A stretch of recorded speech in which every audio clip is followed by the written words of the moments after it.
Telak, Ferdinand semprot pendukung Anies yang tak terima Bahar ditahan. Ditulis oleh Niha Alif di siver.com. Hai, bertemu lagi dengan channel Daily News bersama Suara Rahma. Pendukung Anies yang juga rektor universitas swasta ini memang tak pernah pro dengan pemerintahan Jokowi. Entah bosan mendukung Anies yang selalu blunder, kini ia putar haluan jadi pendukung si Bahar bin Smith.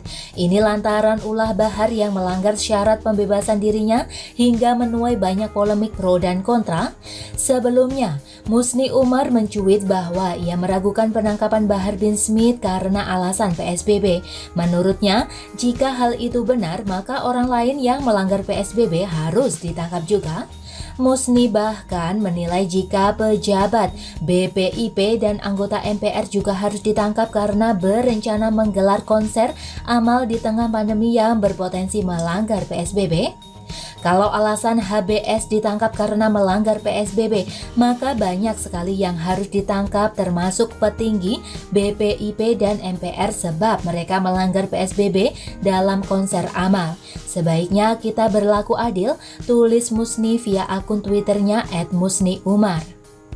Menariknya, pembelaan dari Musni Umar pada Habib Bahar langsung disambar telak oleh politisi Demokrat.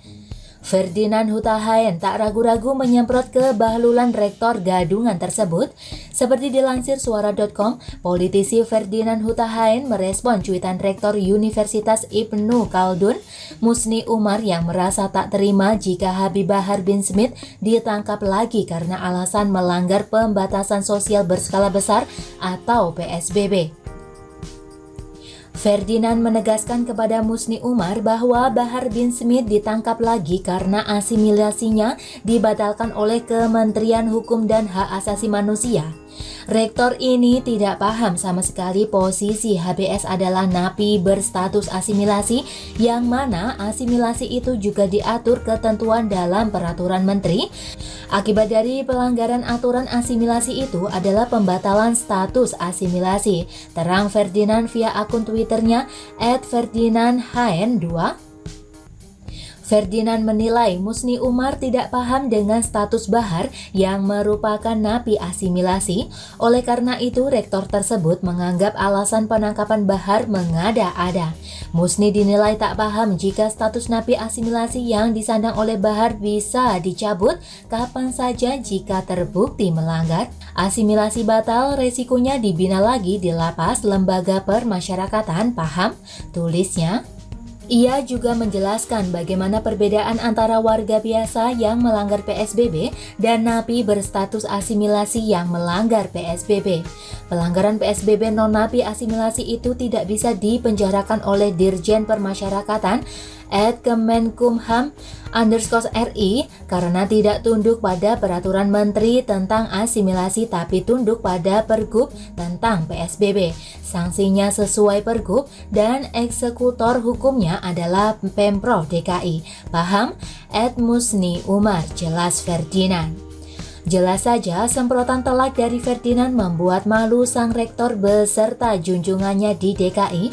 Harusnya sebagai pendukung setia Anies, dia harusnya mengkritik Habib Bahar yang membuat kerumunan saat PSBB, apalagi dengan ceramah provokatif, bukan malah menyalahkan aparat dan pemerintah pusat.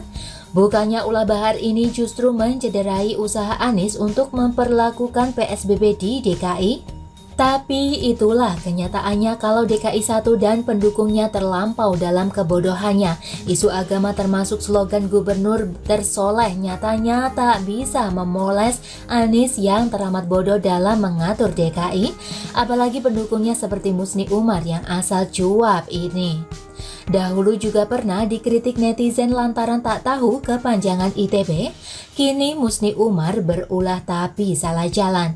Dari mengomentari politik hingga ulama gadungan macam si Bahar, untungnya ada politisi Demokrat yang langsung menyemprot muka Musni hingga tak lagi bisa bersuara.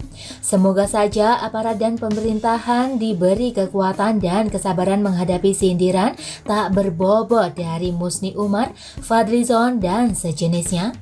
Sejatinya Indonesia kini tak hanya menghadapi wabah corona tapi juga wabah provokasi. Sejak awal adanya pandemi, para politisi busuk terus menyuarakan kebijakan yang bertolak dari pusat. Mulai dari seruan lockdown, permintaan mencetak uang 600 triliun, provokasi TKA Cina, provokasi kriminalisasi ulama dan sebagainya. Di tengah fokus pemerintah pusat yang terpecah untuk mengatasi corona serta memulihkan ekonomi, gerombolan oposisi mengadu domba rakyat bawah. Bersama DKI 1, mereka membuat rakyat tak percaya pemerintah pusat, seperti data kematian membengkak yang diumumkan Anies yang didukung IDI Bambang Widjojanto termasuk si Musni Umar. Untungnya pemerintahan Jokowi sekokoh tiang besi yang terpaku ke dalam bumi Katulistiwa. Pemerintah tak tergoyahkan isu murahan mereka dan rakyat semakin paham permainan kotor mereka. Mari kita doakan negeri ini segera bebas dari corona beserta musuh negara di dalamnya. Bagaimana menurut Anda teman-teman? Silahkan tulis komentar Anda ya. Jangan lupa like, subscribe, dan share. Artikel ini bisa dilihat secara lengkap di halaman sio.com. Terima kasih sudah menyaksikan channel Daily News.